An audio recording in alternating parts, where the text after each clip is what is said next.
Suppression du franc CFA, le prophète Raël encourage les pays africains.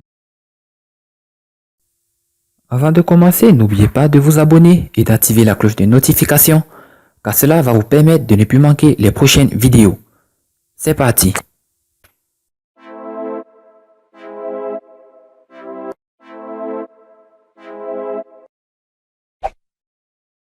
Qu'est-ce qui fait qu'un pays est indépendant?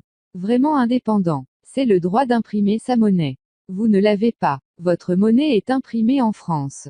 La France vous la donne au compte-gouttes. Quand vous Africains voulez aller acheter ou faire du commerce avec la Chine, ou avec les États-Unis, vous ne pouvez pas envoyer votre franc CFA, directement l'échanger pour du dollar ou pour du yuan chinois.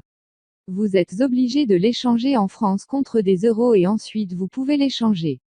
C'est une folie. Ainsi s'exprimait le prophète Raël, fondateur et leader spirituel du mouvement raélien international, MRI, dans une vidéoconférence adressée à toute l'Afrique francophone.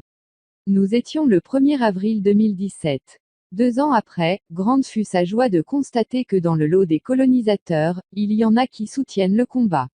En effet, dimanche 20 janvier 7-3 2019, l'honorable député Luigi Di Maio, vice-président du Conseil italien et ministre du Développement économique, du Travail et des politiques sociales, chef politique du mouvement 5 étoiles, M5S, anti-système, a appelé l'Union européenne, UE, à imposer des sanctions à la France et à tous les pays comme la France qui appauvrissent l'Afrique et obligent ces gens à partir, parce que les Africains devraient être en Afrique et non au fond de la Méditerranée, accusant celle-ci de manipuler et de contrôler les économies des pays qui utilisent le franc CFA, et de n'avoir jamais cessé de coloniser des dizaines d'États africains.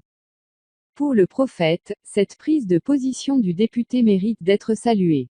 Elle fait par ailleurs suite à celle de la présidente du Rassemblement national, parti politique français, Marine Le Pen, qui avait souvent dénoncé cette politique de son pays, la France. Elle pouvait laisser entendre, confie-t-il, que l'arrimage du franc CFA à l'euro est un drame et l'un des inconvénients qui asphyxie l'économie africaine, encore pire que l'économie française. Je considère que tous les pays, toutes les nations ont le droit d'avoir leur propre monnaie, c'est un des éléments de la souveraineté, la monnaie. Ce combat contre le FCFA est pensé et le vœu du prophète Raël est que les pays de Kama se constituent en un seul État fédéral africain, les États-Unis d'Afrique, qu'il appelle aussi Royaumes-Unis de Kama, afin de se débarrasser, le plus rapidement possible, de cette monnaie coloniale, le franc CFA. Créé, est-il convaincu, par le gouvernement français en 1945, pour asservir économiquement les colonies françaises d'Afrique au seul bénéfice de la France.